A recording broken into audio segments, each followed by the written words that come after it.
कि भीम आर्मी के लोग किस तरीके से समाज में कार्य कर रहे हैं। मैं देखता हूं कि अभी आपके 2-4 दिन की ही बात है, 5-6 तारीख की घटना है। आपके पिहानी क्षेत्र के ग्राम बाजिन नगर जो ग्राम सभा है, उसमें एक हमारा अनुसूचित जाति का भाई जो प्रधान था, उसके साथ में एक दरोगा द्वारा अभद्रता की गई थी। आप समझिए, मनवादी विचारधारा के लोगों की इतने हौसले बुलंद हैं कि जो एक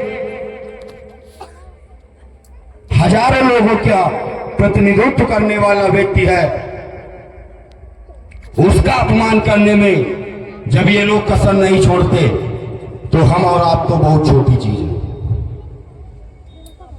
तो जैसे ही हम लोगों को सूचना मिली, एसपी महोदय से मिला गया, लेकिन जब सुनवाई नहीं हुई तो भीम आर्मी के लोगों ने अपने बहुजन समाज के साथ में मिलकर के थाने का घेराव करने का काम किया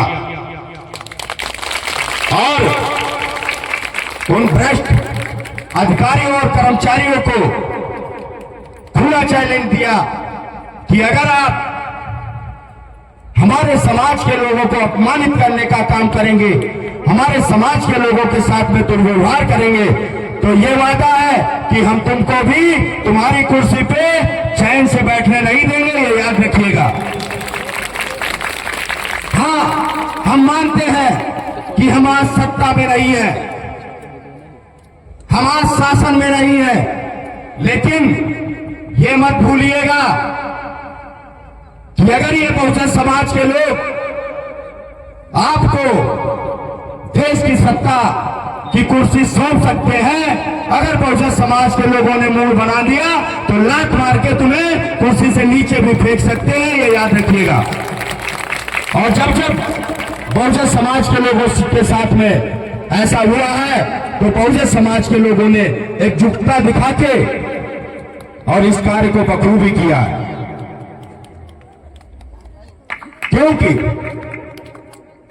आज हम और आप, मैं यहां अगर बोल पा रहा हूं और आप अच्छे स्थान पे अगर सुन पा रहे हैं बैठ के,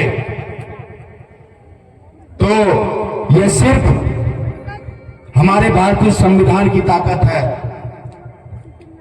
जो मैं आज अगर किसी हमारे भाई के साथ में अन्याय और अत्याचार होता है, तो उसके लिए चाहे थाने का घेराव करना हो और चाहे डीएम का घेराव करना हो, कभी भी भीम आर्मी के लोग पीछे नहीं हटते हैं।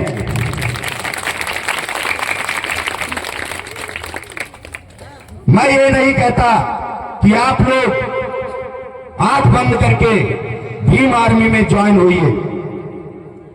आप पहले देखिए कि आपके लिए सड़कों पे कौन उतर के काम कर रहा है, आपके लिए संसद में कौन बोल रहा, आपके हक अधिकारों की बात कौन कर रहा है। हमारे बहुजन समाज की अगर आज कोई नेता सड़क से लेकर संसद तक बात करने का काम करता है, वो सिर्फ भाई चंद्रशेखर आजाद। और ये आप लोगों ने भली भांति देखा होगा, आपने देखे होंगे बहुत सारे सांसद वहां पे अपनी अपनी बात रखते हैं, लेकिन अगर भाई चंद्रशेखर आजाद बात रखते हैं तो सिर्फ अपने SC ST OBC और माइनॉरिटी के लोगों की। अगर कुछ लोग बोलते हैं और आज भी बोलते हैं कि आजाद समाज पार्टी या भीम आर्मी किसी पार्टी या किसी संगठन का डी ग्रुप है, तो उन लोगों को मैं बता दूं कि अगर तो किसी भी पद की या किसी भी लालच में अगर वो होते, तो आज देश में मंत्री का पद उनके पास होता। लेकिन भाई अगर लड़ रहे हैं और काम कर रहे हैं तो वो बहुजन समाज के लोगों के लिए,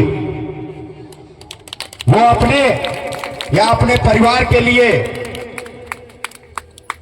काम नहीं कर रहे। और आज आप लोग देख रहे होंगे कि हमारे प्रदेश में, हमारे देश में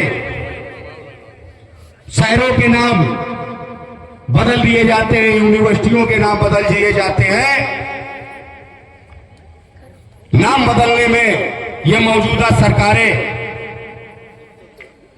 बहुत ज्यादा जोर दे रही है। तो उनके लिए कहना है, और मैं देखता हूं कि आजकल जात पात का भी बहुत बड़ा भेदभाव हो रहा है हमारे देश में। धर्म और जात की राजनीति करने में मौजूदा सरकारें पीछे नहीं हटती। तो उनके लिए कहना है कि ना अपनी जात को बदलो, ना मेरी जात को बदलो, ना अपनी जात को बदलो, ना मेरी जात को बदलो। नया सूरज उगाओ, अंधेरी रात को बदलो। ना अपनी जात को बदलो, ना मेरी जात को बदलो। नया सूरज उगाओ, अंधेरी रात को बदलो। अरे इन शहरों के नाम बदलने से कुछ नहीं होगा साहब। अगर बदलना ही है तो देश के हालात को बदलो, देश के हालात को बदलो। आज आप लोग, मैं मौजूदा सरकारों से खुले तौर पे बोलता हूं कि शहरों के नाम बदल लेने से या किसी भी इंस्टीट्यूट का नाम बदल लेने से या किसी स्टेडियम का नाम बदल लेने से या स्टेशन का नाम बदल देने से हमारे देश का विकास नहीं होने वाला। जो आज हमारे देश का युवा रोजगार के लिए और अपने मित्रों को, अपने लोगों को हजारों हजार करोड़ रुपए दे करके देश से भगा दिया जाता है और लाखों लाख करोड़ रुपए अपने जानने वालों का माफ कर दिया जाता है। लेकिन देश में बेरोजगारी चरम सीमा पे है और मौजूदा सरकारें आंकड़े पेश करती है कि हमने बेरोजगारी कम की, गरीबी रेखा से हमने लोगों को बाहर निकाला। अगर आपने लोगों को गरीबी रेखा से ऊपर लाया है तो ये 80 करोड़ लोग,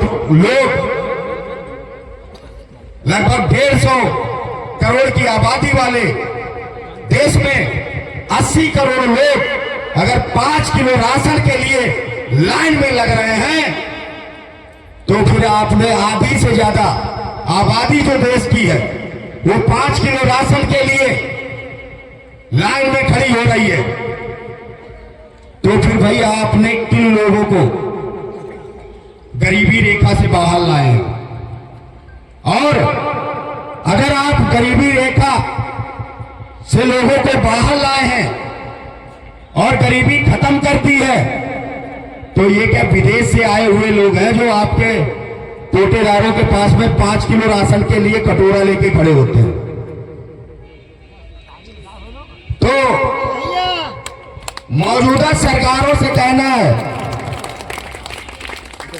जो आज मंदिर मस्जिद और धर्म के नाम पे जो धंधा कर रहे हैं, हजारों हजार करोड़ रुपए के घोटाले कर रहे हैं, उनके लिए कहना है कि ना मंदिर की बात हो, ना शिवालयों की बात हो, ना मंदिर की बात हो, ना शिवालयों की बात हो।